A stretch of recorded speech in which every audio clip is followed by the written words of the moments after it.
l'Assemblée nationale, Monsieur le Premier ministre, Mesdames, Messieurs les membres du gouvernement, honorables députés,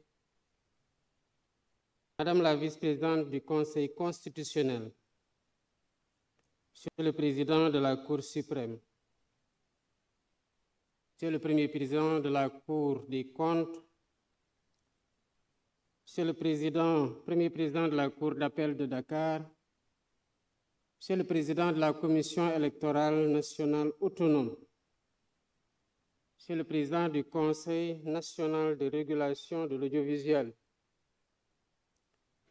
Monsieur le Président du Haut Conseil du dialogue social, notabilités religieuses et coutumières, Mesdames, Messieurs les représentants de la société civile, Mesdames, Messieurs les représentants des syndicats et organisations socio-professionnelles, chers invités en vos rangs, titres et qualités, Mesdames, Messieurs, nous voici rassemblés dans le cadre du dialogue pour la deuxième fois depuis mon accession à la magistrature suprême. Cette année, nous ouvrons des concertations larges et inclusives autour du thème d'intérêt national, à savoir le système politique. En assistant à cette belle rencontre qui nous réunit et qui réunit toutes les forces vives de la nation, nous répondons à l'injonction du respect de la date codifiée dans le calendrier républicain. Ce dialogue en temps de paix nous enracine davantage dans la tradition continue de concertation et de préservation d'une paix sociale qu'il nous incombe de construire en permanence.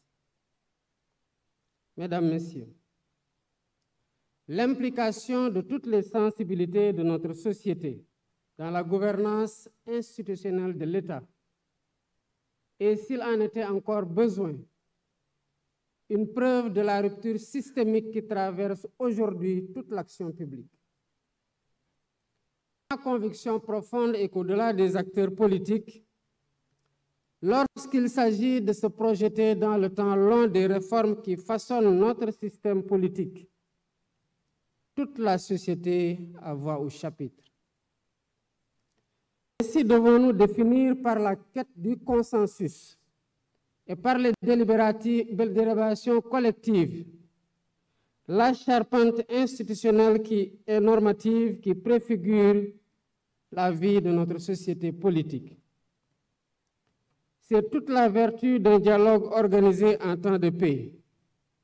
Non pas donc pour juguler une tension sociopolitique stressante pour toute la collectivité, mais pour écrire ensemble des pages encore plus belles de notre récit politique national. Mesdames, Messieurs,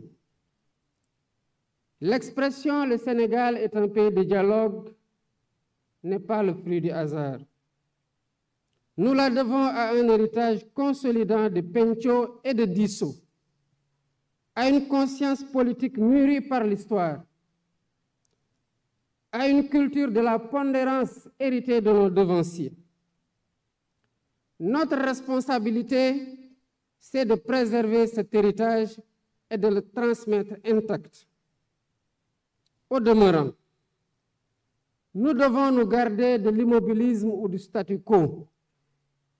Nous devons interroger régulièrement les dynamiques sociétales dans notre cher pays. En effet, les tensions qui ont traversé le Sénégal sont encore trop vivaces pour être oubliées. Des vies ont été fauchées. Des familles pleurent encore leurs morts. Des blessures morales attendent d'être pensées.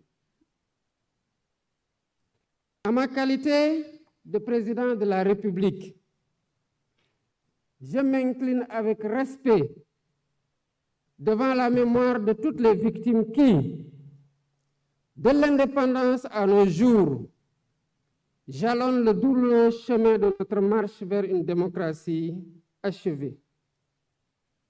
J'exprime à leurs familles, à leurs amis et à leurs compagnons de lutte la solidarité de la nation. Mon rôle en tant que garant de l'unité nationale est de tendre la main à toutes et à tous pour rassurer, pour rassembler, pour apaiser et réconcilier, afin de concerter la paix, conforter la paix et la stabilité indispensable au développement économique de notre pays. Dans cette dynamique, le gouvernement assumera la plénitude de sa mission. L'opposition sera respectée et exercera librement ses droits dans le respect de la loi. Mesdames, Messieurs, l'histoire politique récente de notre pays nous commande de réformer pour la postérité. Réformer pour renforcer les acquis démocratiques et garantir davantage la stabilité de nos institutions. Réformer pour expurger de notre système électoral tous les germes de dissension, notamment entre pouvoir et opposition. Aujourd'hui, notre démocratie ne saurait faire davantage l'économie d'une réflexion sur la rationalisation du calendrier électoral, la création d'une commission électorale nationale indépendante, le fonctionnement des organes chargés de l'organisation des élections, l'accès au fichier électoral et sa gestion, la rationalisation des partis politiques et leur financement, le rôle de la justice dans le processus électoral, la dématérialisation du processus électoral, le statut de l'opposition qui doit avoir un contenu réel, l'inscription automatique des primo-votants, la durée des campagnes électorales ou encore les modalités du parrainage, entre autres. Ces concertations, heureusement organisées en dehors de toute échéance électorale, nous offrent une opportunité unique de réfléchir avec sérénité et lucidité sur l'avenir de notre système politique. Ensemble, nous avons la responsabilité de repenser nos institutions en nous appuyant sur les principes fondamentaux de la démocratie, le respect des libertés individuelles et collectives, ainsi que sur les réformes constitutionnelles et législatives indispensables. Les Sénégalaises et les Sénégalais ont eu l'opportunité de contribuer activement à cette réflexion en soumettant plus de 13 000 propositions sur la plateforme Djoubanti, lancée seulement le 9 mai 2025.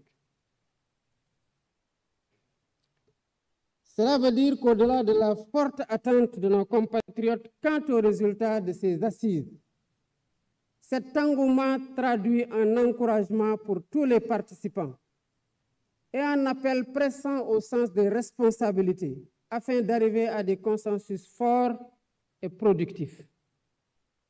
Le peuple sénégalais vous observe. Mesdames, Messieurs, je voudrais à cet instant solennel adresser mes vives félicitations au facilitateur général du dialogue national, le docteur Cheikh Gueye, pour avoir accepté de conduire les travaux. Monsieur le facilitateur général, votre intégrité reconnue et votre attachement indéfectible aux valeurs républicaines seront, j'en suis convaincu, des gages de réussite de ce processus. Je tiens également à saluer avec respect et gratitude l'ensemble des acteurs qui ont répondu à l'appel du dialogue. Votre présence ici aujourd'hui témoigne de votre attachement à la République, à la paix civile et à la grandeur de notre démocratie. Je forme donc le vœu ardent que vos échanges soient empreints de responsabilité, d'écoute et de dépassement de soi, qu'ils soient féconds en propositions audacieuses et réalistes, et qu'il soit guidé à chaque instant par l'intérêt supérieur du Sénégal. Sur ce, fort de notre engagement commun et de mon attachement indéfectible aux valeurs démocratiques et à la cohésion nationale, je déclare ouverts les travaux du dialogue national sur le système politique. Que Dieu bénisse le Sénégal. Je vous remercie de votre aimable attention.